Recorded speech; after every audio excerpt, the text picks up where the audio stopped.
And this painting that we have is by Barbara Gamage, and it's called Lady Sydney with 2 sons and 4 daughters. And one of them has been cropped out slightly here, sorry. But can you tell who are the sons and who are the daughters in this painting? Because I can't. They're all wearing dresses. And when we start talking about childhood, first off, it's worth mentioning, there's not really a gap between infancy and adulthood.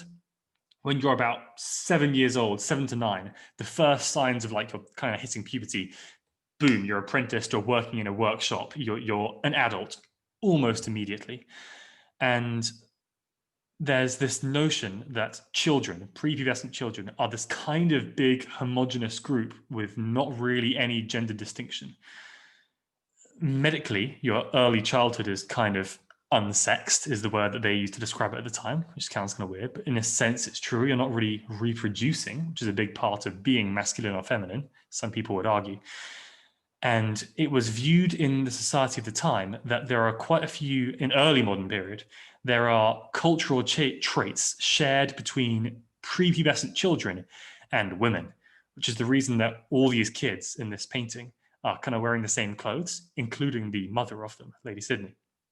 And that's being weaker than men, being submissive to men, and being obedient to them, and being more sickly, having a worse constitution than men. And this will change, and by the modern period, so by about 1787 is the date given, little boys are wearing pants, they're wearing romper suits, and childhood becomes more gendered. But even so, all this time, I'm going to talk about this more when we're talking about specifically masculinity. Masculinity is a thing that you acquire by growing up. It's not a thing that you have by virtue of being born as a child. It's quite a very different view to what we have now in the late modern, postmodern world. Thinking about adult men and women, we're talking about gender studies. Here we go. Marriage becomes central to a woman's life. The only jobs available to a woman in early modern and modern society, not universally, but the rules are of the society, you are a wife, a mother, or both. And that's basically it. There's moral, religious framework for this. For example, God made Adam, and then God made Eve from Adam's rib.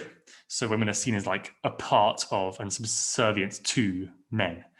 And in terms of legal framework, they had quite a similar status to children again. For example, women can't have fixed property in the modern period. So if you are married to a man and he dies and you inherit all his property, and then you become married to another man, he will get all your stuff by law. So it kind of sucks, basically, being the average woman in this time. And there are exceptions to this, and there is reaction to this. For example, Georgina of Devonshire was a leading Whig politician in 1784. She went out and canvassed and was really engaged in political life. She was mocked for this, but she did things. And Mary Wollstonecraft wrote one of the best books of all time, Vindication of the Rights of Women, who's actually, her daughter was Mary Shelley, who wrote Frankenstein, fun fact. But, you know, there are people who are making a living by writing. That became a job in the modern period, not so from the early modern period.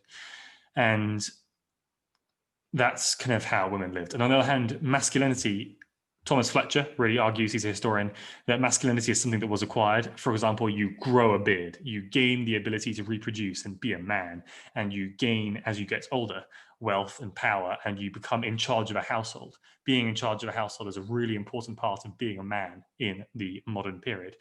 And it's not the only kinds of masculinity.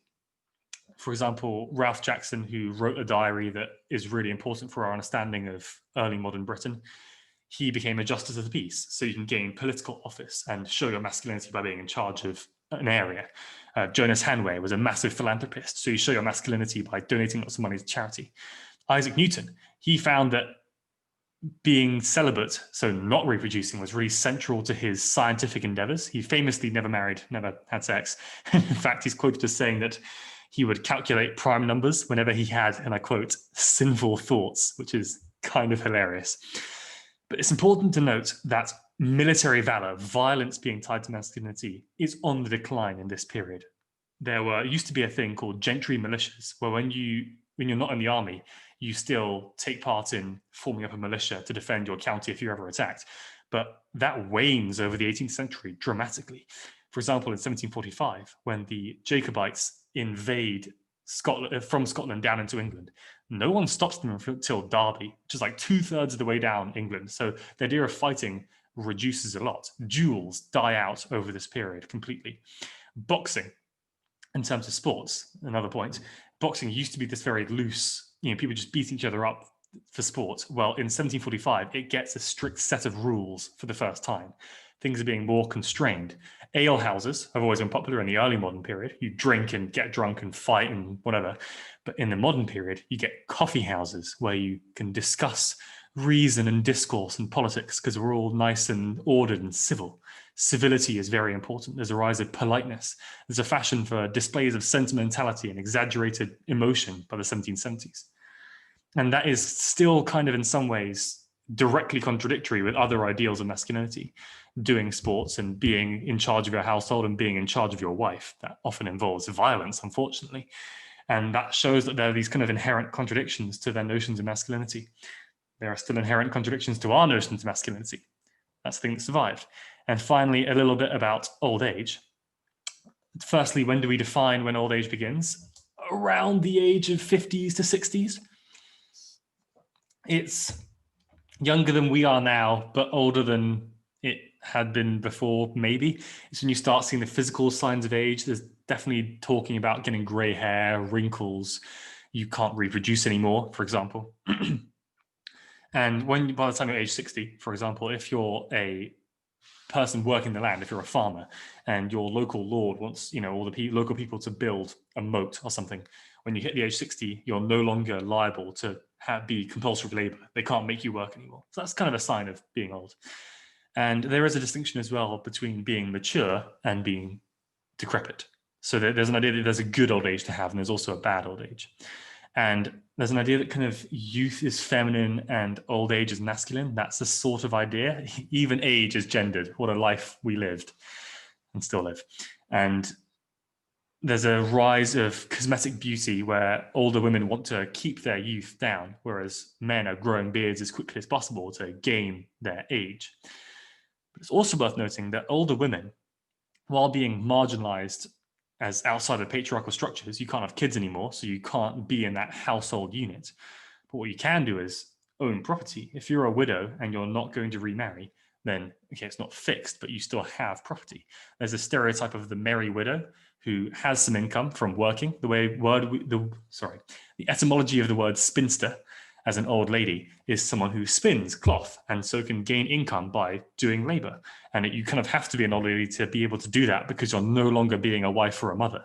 Your partner is dead or you never marry.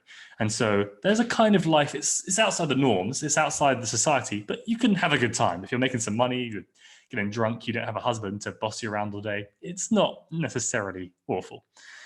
And finally, there is a waning respect for old age. It used to be that people found memory very important. The old person remembers the old stories, the old medicine, the old ways of doing things. But as print and as literacy rise, that becomes less important because you can read in books how to do things. And you don't need to rely on the old person in the village anymore. So old age becomes this modern view of bad people who are just a burden on their society. That didn't used to be the case, but it kind of is now, as the historian Eliza Haywood talks a lot about in very interesting ways. So that's gender in early modern Britain.